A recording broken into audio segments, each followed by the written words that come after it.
So years ago when I was living in California, I just by happenstance was introduced to this guy who was a doctor, and he was talking. He said that he was divorced, and so with his girls, he had like 3 girls. He said that he wants them to grow up to be happy and appreciative, so he gives them whatever they want. And his idea was, he said, that as long as he gave them everything they wanted, that they'll grow up and really be joyful, happy people. And I remember thinking at the time, you're an idiot. But, because I was in California, of course I didn't say that, because I don't talk like that. But I remember thinking, that is not a good strategy. And so just by happenstance, I was able to ask somebody, I said, whatever happened to the girls of that doctor? And this should not surprise you, but they turned out to be selfish and really unambitious and angry girls, which I feel very sorry for, but who I blame is their father. That's kind of a sad way. And the thing about it is that the readings dealt with this idea of leprosy. So there's the theme of the first reading of the gospel, leprosy. And my opinion is that there's this leprosy growing in the United States. And I think it's growing even more. And the leprosy really is just this self-absorption, this type of narcissism where people are only thinking about themselves. And I say that because a little bit of research to back this up. It is just my opinion, but in 1950, the Gallup poll does this yearly survey among high school kids. In 1950, 12% of all high school kids checked the line that said, "I am a very important person." Recently, they did it again. Graduating seniors this year, 80% checked the box that said, "I am a very important person," from 12% to 80%. That's a big leap. Or take math scores. In math, the United States is 63rd in the world, but if you ask high school seniors how they are at math, they think they're number 1 in the world, which, just by the way, Korea is number 1 in the world, but their high school students test out that they think that they're the worst in the world. But that's math, or just fame. What was it? 51% said that fame is their life goal is to achieve fame. 2/3 said it's more important to be popular than spiritual. Now, that's actually kind of surprising. So these stats are growing, is my only thing. That's absolutely amazing. Or even like morally. Notre Dame did this study. Morally, they asked 20-year-olds if they could define what an example of a moral dilemma, and 2/3 could not define what a moral dilemma is. They wrote things like, a moral dilemma is when you don't have enough change for the parking meter. Like, that's just a problem. That's not a moral dilemma. And the problem is that if you become self-obsessed, yes, you lose morality, but also you lose happiness. People that are self-obsessed are never happy. And they engage in riskier behavior because, they're special. Nothing bad can ever happen to them.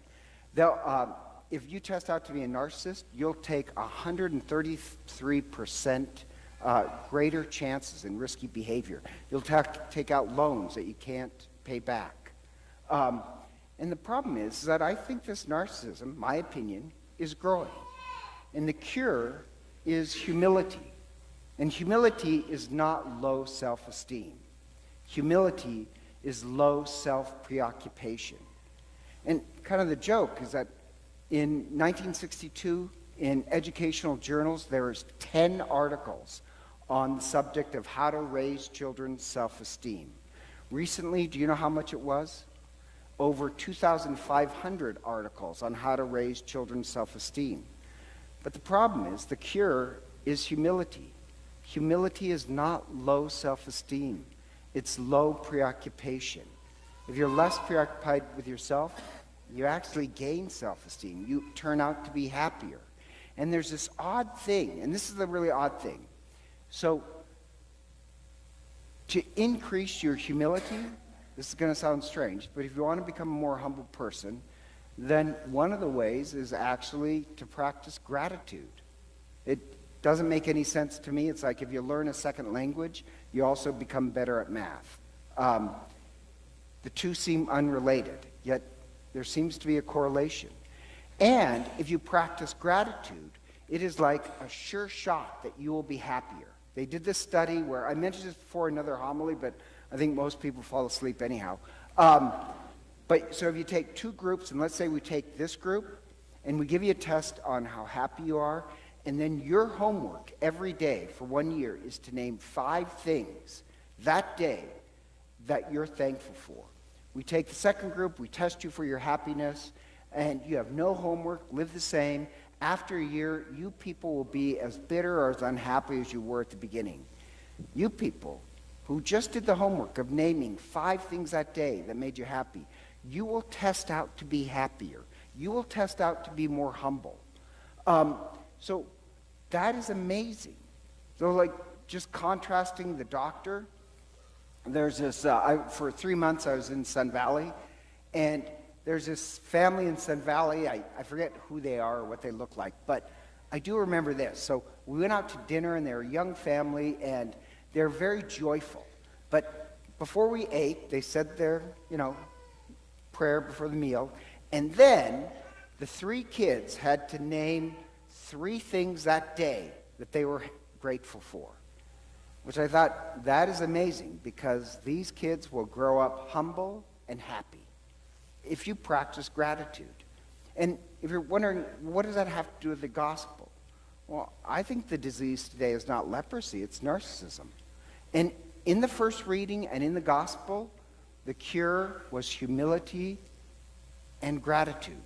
Look at Nahum the general, and he really, historically, a great general. He is a great general, he gets leprosy, he's a pagan. But he goes to Israel, and the prophet Elisha gives him this strange thing to bathe in the Jordan. He does, and he's cured of leprosy. And it says like he has the skin of a newborn. It's a whole new life. The idea is gratitude and humility will give you this whole new life. And he spends the rest of his life thanking God. That's amazing. And the other joke there, I'm going to repeat this, is that the person who seems to be most religious turns out to be a pagan who knows the power of humility and gratitude. Or the gospel. You have 10 lepers, and they ask for Jesus to cure them. Jesus, as they're walking away, cures them, and only 1 comes back. And Jesus gives a great line, were there not 10 that were healed? Why only this Samaritan? And the twist there is that the Samaritans were considered heretics. And yet it's a Samaritan who comes and falls and kneels in active humility and gives thanks.